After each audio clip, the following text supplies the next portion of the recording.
Assalamualaikum wa ala ibadillahi sholihin ila hadratin Nabi Mustafa Sayyidina wa Habibina Muhammadin sallallahu alaihi wasallam wa ila arwahi alihi wa sahbihi wa jibadi wa duriyati wa li baiti ajma'in bi rahmatika ya arhamar rahimin lana wal fatiha a'udzu billahi minasyaitonir rajim bismillahirrahmanirrahim alhamdulillahi rabbil alamin arrahmanir rahim maliki iyyaka na'budu wa iyyaka nasta'in ihdinas siratal mustaqim siratal ladzina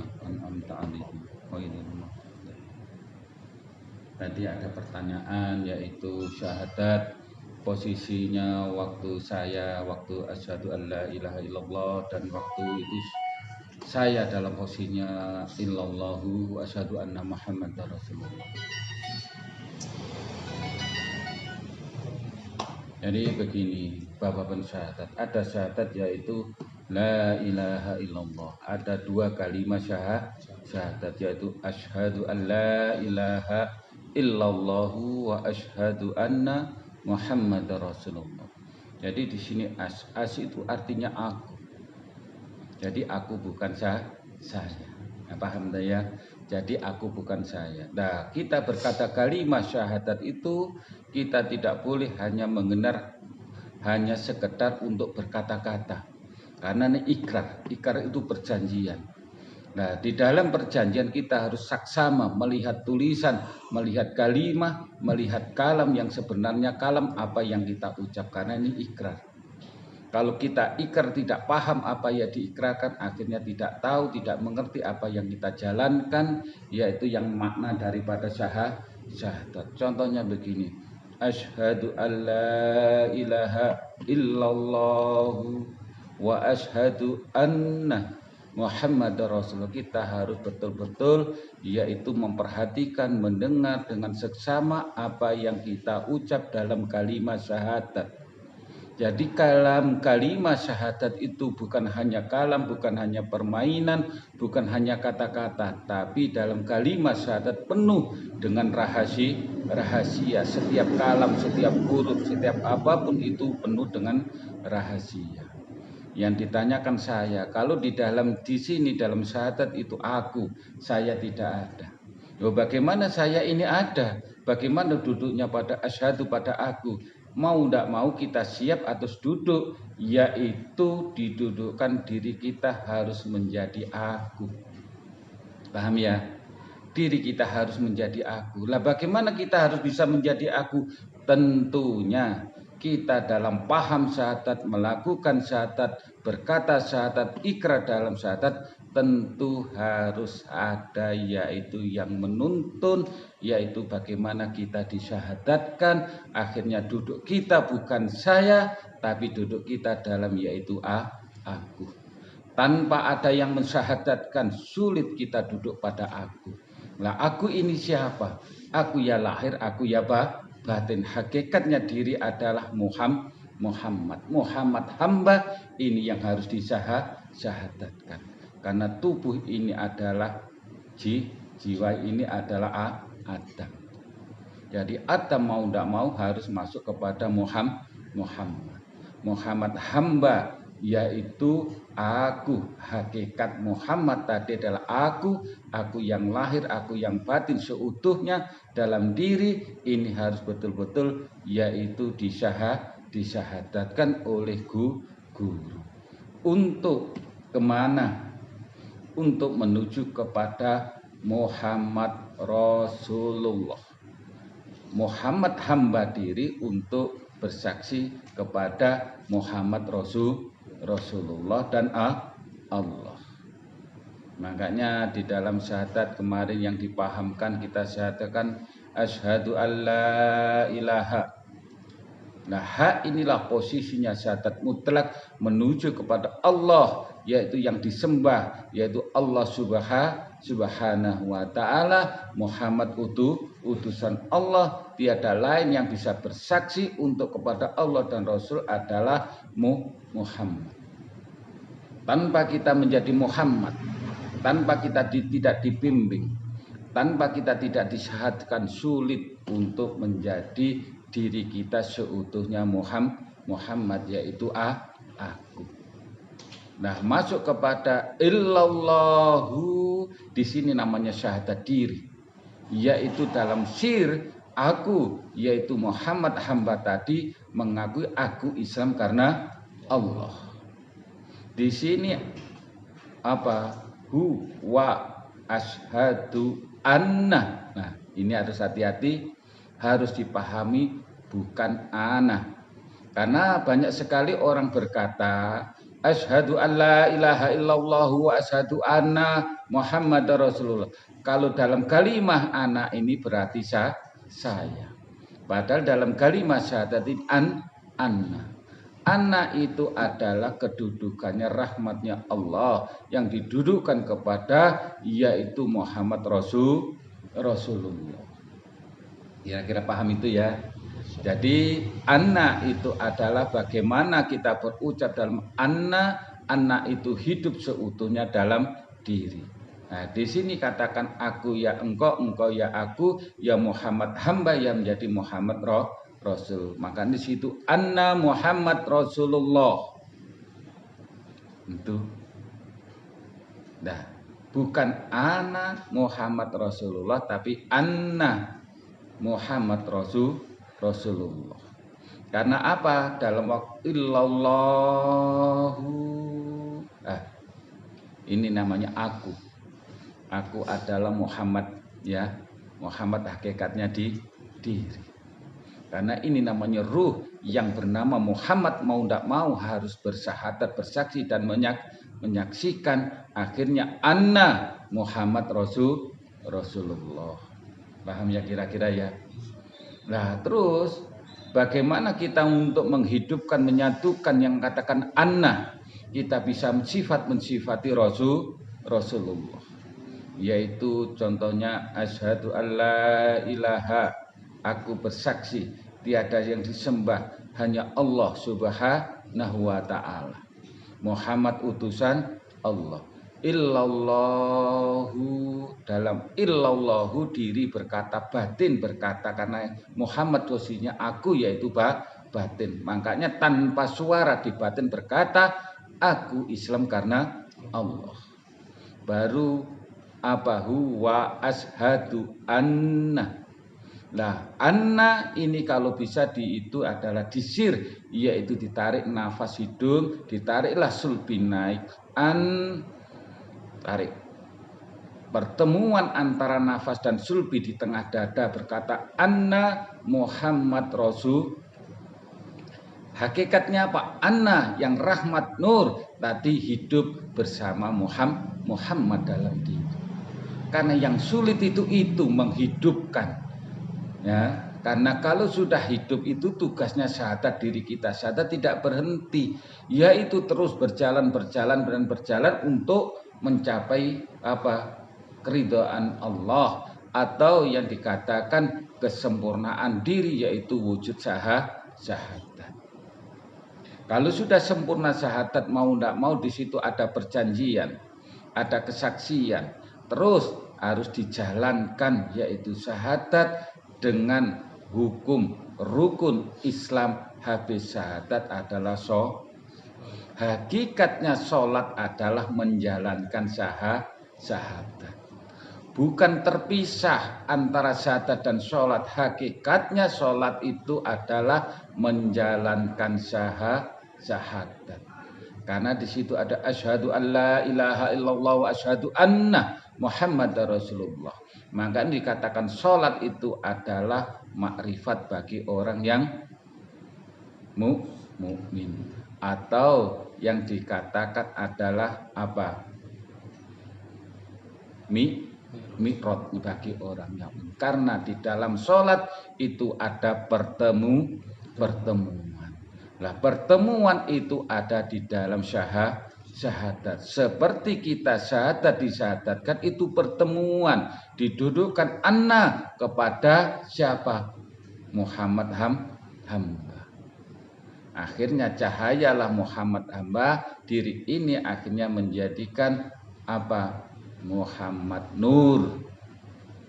Nah, berarti kalau sudah menjadi Muhammad Nur, hiduplah syahadat dalam diri. Kalau sudah syahadat, kujelaskan tadi, yaitu terus, yaitu untuk dilakukan, yaitu untuk istiqomah tumakninah di dalam menjalankan, menegakkan hukum yang kedua, yaitu sholat.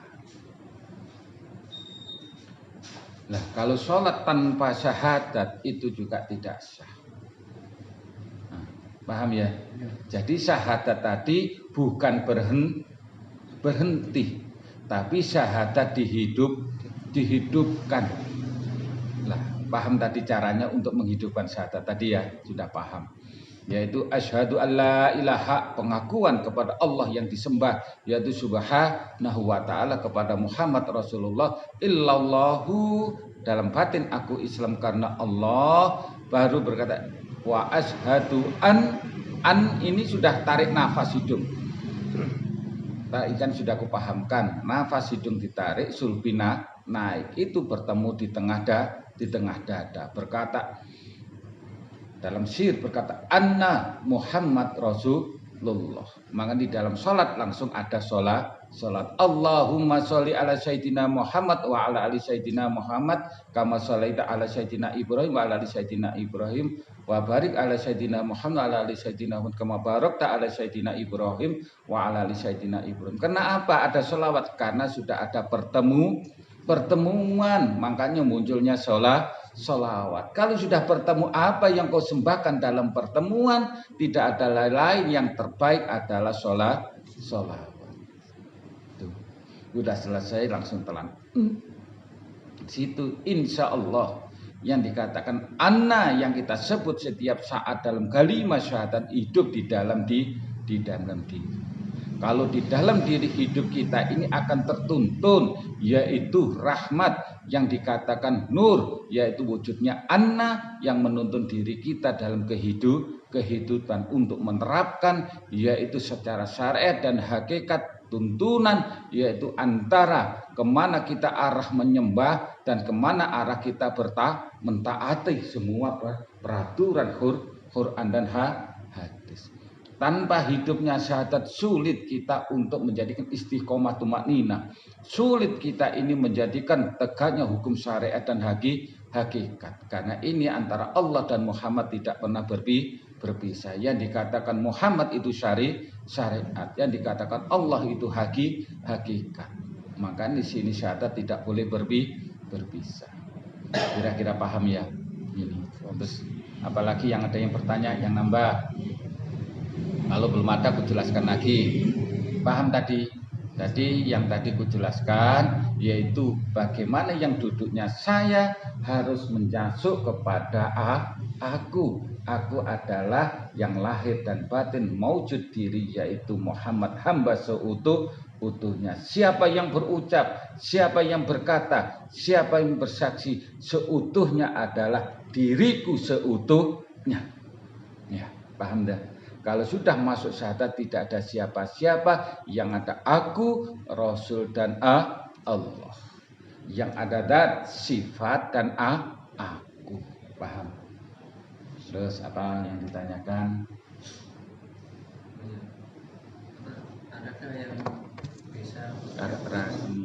Adakah yang bisa membatalkan syahadat kita?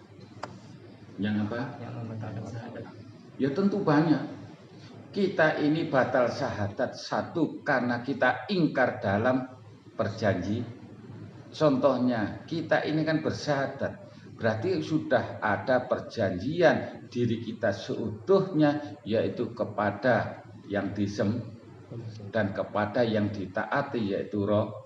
Lah kita harus berusaha untuk menjalankan semua perintahnya, perintah dia untuk bertaat kepadanya. Nah kalau kita ini tidak mengikuti perintah dia dan taat kepadanya, itu hakikatnya sudah membatalkan syahadat. Dan yang keduanya, yang dikatakan syahadat kan harus ada guru dan murid. Nah, harus yang nuntun. Ya mau tidak mau kita harus patuh dan nurut apa yang diwasiatkan, apa yang disuruh. Nah, jadi dengan sendirinya batal tadi menjadi syahadat menjadi batal karena tidak bisa diterapkan. Lah perjanjian itu bisa hidup, perjanjian itu tidak batal kalau kita menerapkan perjanjian. Nah itu. Jadi syahadat itu bukan hanya diucap, bukan hanya diresapi, tapi butuh dibuktikan. Nah, paham? Ya, di mana buktinya? Perjanjian. Jadi hakikatnya kita ini adalah diri kita seutuhnya, adalah diri kita seutuhnya yang salah karena diri kita yang sesungguhnya yang melanggar perjanjian di waktu syahadat, yaitu umur sudah dewasa di perjanjian syahadat di dalam kandungan alastu bi rabbikum qalu bala syahid. Nah, itu kan perjanjian yaitu syahadat dalam kandungan. Paham kira-kira ya? Jadi yang membatalkan syahadat karena kita memberhentikan syahadat, tidak melakukan, tidak melaksanakan isinya syahadat. Otomatis itu berhenti. Makanya di dalam sholat itu kita ini melakukan menjalankan syahadat dan memperbaiki Islam kita lewat syahadat. Maka di dalam sholat lalu ada syahadat. Itu paham ya kira? Terus apa lagi yang bertanya? Assalamualaikum warahmatullahi wabarakatuh. Waalaikumsalam warahmatullahi wabarakatuh. Mau bertanya Pak, ini apa konsekuensinya kalimat syahadat dalam kehidupan kita sehari-hari? Terima kasih Pak. Jadi pada hakikatnya syahadat adalah dasar-dasar fondasi yang seutuhnya. Diri kita adalah hakikatnya awal diri kita adalah Adam. Hakikatnya Adam adalah Muhammad. Hakikatnya Muhammad adalah syahadat. Hakikatnya syahadat adalah kosong. Nah, mau tidak mau diri kita harus menjadikan syahadat. Nah, kalau diri kita awal tidak menjadi syahadat, tentu konsekuensinya sudah banyak. Berarti kita tidak tahu diri, tidak mengenal diri, tidak tahu yang wujud diri kita sebagai hamba. Itu. Jadi dasar segala sesuatu itu syahadat. Jadi makanya setiap manusia ini tentu harus melaksanakan syahadat. Karena isi dunia ini juga isinya syahadat. Nah, paham ya kira-kira? Jadi kok apa tadi yang ditanyakan tadi sudah paham ya? Jadi betul-betul syahadat diterapkan di dalam kalimat, didengarkan yang baik, dilakukan, dijalankan di dalam diri kepada Allah dan Rasul dan kepada umat. Kenapa kata umat? Karena di situ ada Muhammad Rasulullah. Itu lil alamin. Lil alamin itu adalah untuk semesta alam di dalam terapkan dalam kehidupan. Terus apa lagi?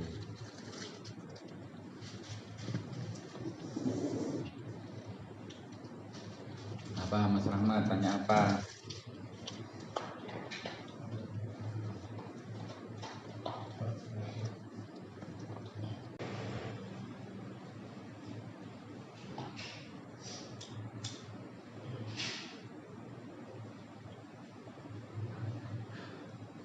Jadi ulangi lagi, yaitu syahadat itu adalah asyhadu adalah aku. Ulangi lagi. Jadi kalau kita berkata, menyebut, memanggil dengan dalam sholat atau di luar sholat harus kita menjadi aku. Kalau kita tidak menjadi aku berarti kita dusta apa yang kita ucap. Karena asyhadu itu aku bersaksi dan aku menyaksikan. Paham? Yang dikatakan aku bersaksi yaitu aku syahadat. Aku menyaksikan kepada Allah yaitu subhanahu wa ta'ala. Aku menyaksikan kepada yaitu Muhammad utusan Allah. Dan aku juga menyaksikan setiap nafas apa yang kita gerakkan dalam kodrat irodat ilmu hayat sama basar, yaitu kehendak, kuasa, ilmu, hidup, pendengaran, penglihatan, dan ucap, semua harus wujud pada aku. Paham ya?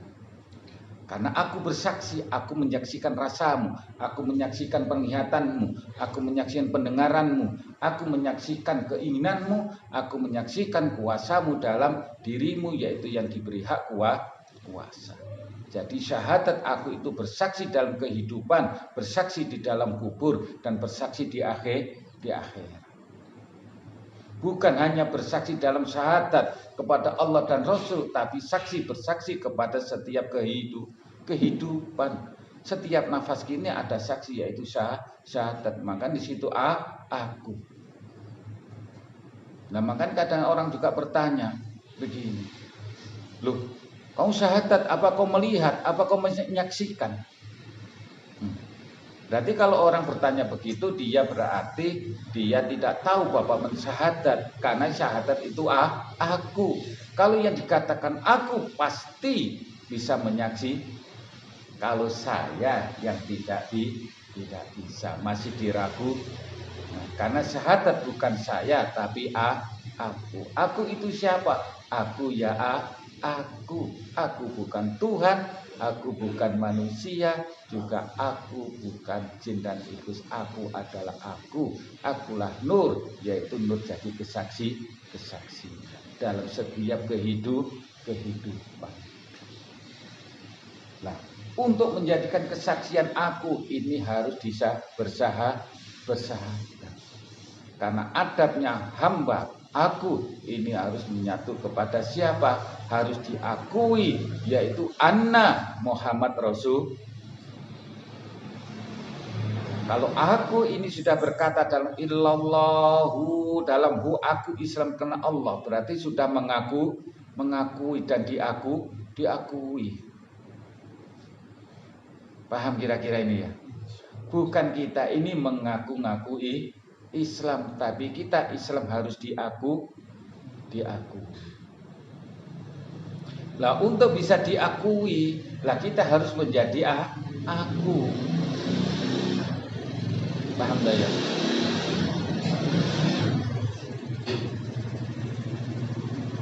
Paham? Kira-kira harus menjadi aku.